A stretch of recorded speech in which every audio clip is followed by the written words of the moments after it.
What's up guys, Jay here, and in this video I am going to be giving you my take on the Cooler Master MasterCase Pro 5. So it has been a while since I came out with a video, but I have been actually working on a few different things and I have a lot of footage to sift through and to edit, so hopefully I can get a few good videos out fairly soon, or fairly quickly. Either way. Or both. In this video, I am going to start with kind of an overview of the case and all the different components and aspects of it, and then I will go into a short montage of me actually building inside the case and the final product. This is kind of an intermediary thing. I really just did this part of the build as a precursor to me water cooling in the case, which I don't think you can see it right now, and I don't really want you to at the moment, but it is all nice and water cooled right now, so those videos are coming. And finally, I will finish up the video by coming back and giving you my overall take on the case, any criticisms, critiques that I have, and you know, what I liked, what I didn't like. Anyway, let's take a look at this thing. Starting at the front, we have a nice mesh facade with the classic Cooler Master honeycomb pattern beneath. The front panel is removable, exposing slots for 2 fans and either an additional third fan or 2 5¼ inch drive bays. As seen here, I have opted to remove the drive bays in favor of the extra fan position. At the top, we have a standard I/O panel with 2 USB 3.0 ports with black connectors, a nice touch, headphone and microphone jacks, reset and power buttons, as well as a hard drive activity indicator light. Both the hard drive indicator and power button are lit with nice soft white LEDs. At the top, we see the first signs of this case's modularity, with a removable mesh filter much like the one from the front, which slides back to remove a fan cage capable of holding 2 120 or 140mm fans and a 240mm radiator up to 40mm thick. This cage is held in with captive thumb screws for easy access. The back of the case is pretty standard, sporting 7 expansion slots. At the bottom is a removable dust filter and a bracket for installing the power supply, which is removable by captive thumb screws. One of the more unique things about this case is the way the side panels are hinged. After unscrewing the captive thumb screws and sliding the panels back, they fall open from the top and then just kinda hang there until removed. No more unruly side panels falling down and scratching up your desk. I really like this design compared to, say, a swinging door design, as these can be removed in tighter spaces. Looking at the inside, we can see the case is split into a basement and main compartment. The basement houses the power supply and is made to accommodate oversized power supplies.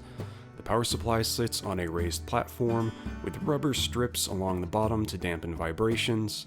The basement also holds a 2-bay drive cage, which can hold either a 3.5 or 2.5 inch drives.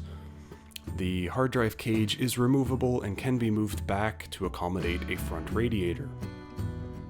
This brings us up to our next and perhaps the most unique thing about this case.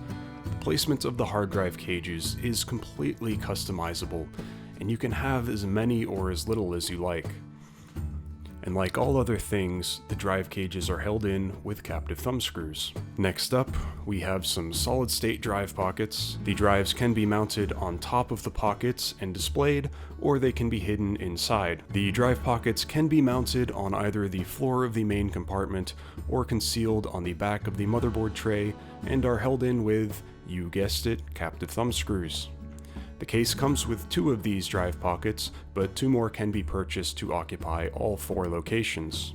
We can also see plenty of cutouts with rubber grommets along the back of the case and in the floor of the main compartment for cable management, and at the back of the case is a space for a 120 or 140mm fan or a 120mm radiator. Coming around to the back, we see a single channel with some straps to secure your cables, but lacking a few tie-down points. This case actually doesn't offer much in the way of cable management. I guess you're expected to just kinda stuff your mess of cables in the basement. However, Cooler Master did provide some stick-on straps, which in the first case looks like a nice touch, but they just don't stay stuck to the case, which pretty much makes them useless. Finally, at the top are two metal handles that are built into the frame of the case, but don't really stand out as handles, as they are built into the overall aesthetic of the case. Considering its size, it is still easier to carry the case in your arms, but where the handles really shine is in repositioning the case, especially while building in it.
Okay, so as you can see, the case is pretty easy to build in.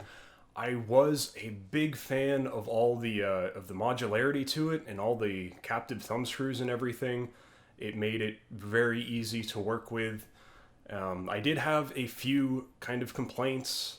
The smallest one being the ease with which the top slides back. I know it's a little nitpicky, but you know, when you're placing your hand on top and like looking inside and it just slides off, it's really kind of a pain to deal with.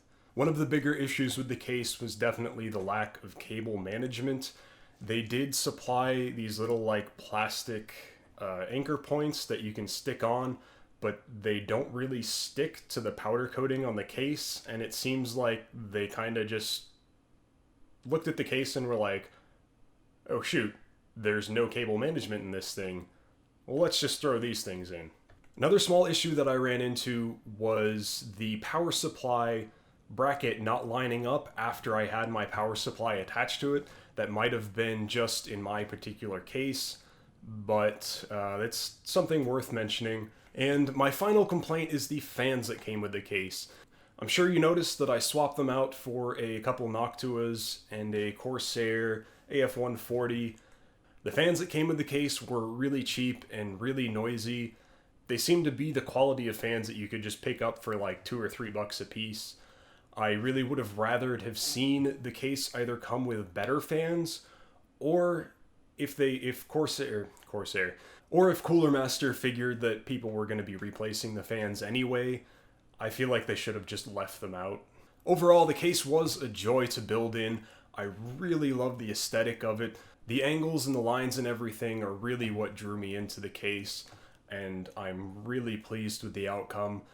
The only thing that I would change moving forward is the side panel. While I really do like the smoked acrylic and the overall look of it, it's still acrylic and it scratches really easy, and it's actually already got some scratches on it, but I think it would really look nice with a glass side panel. So hopefully they come out with one of those, since the whole idea of this case is modularity and being able to buy parts and upgrade it as you go. So that's it for this video. Stay tuned for future videos on the same case. I will be doing a video on water cooling the case and just a video on water cooling in general, as this was my first foray into it. So I'll be going over kind of everything, all the little things that I ran into, and if you're going to be water cooling for the first time, some kind of things that I worked through that would be good to know. Anyway guys, thanks for watching, and I will see you in the next one.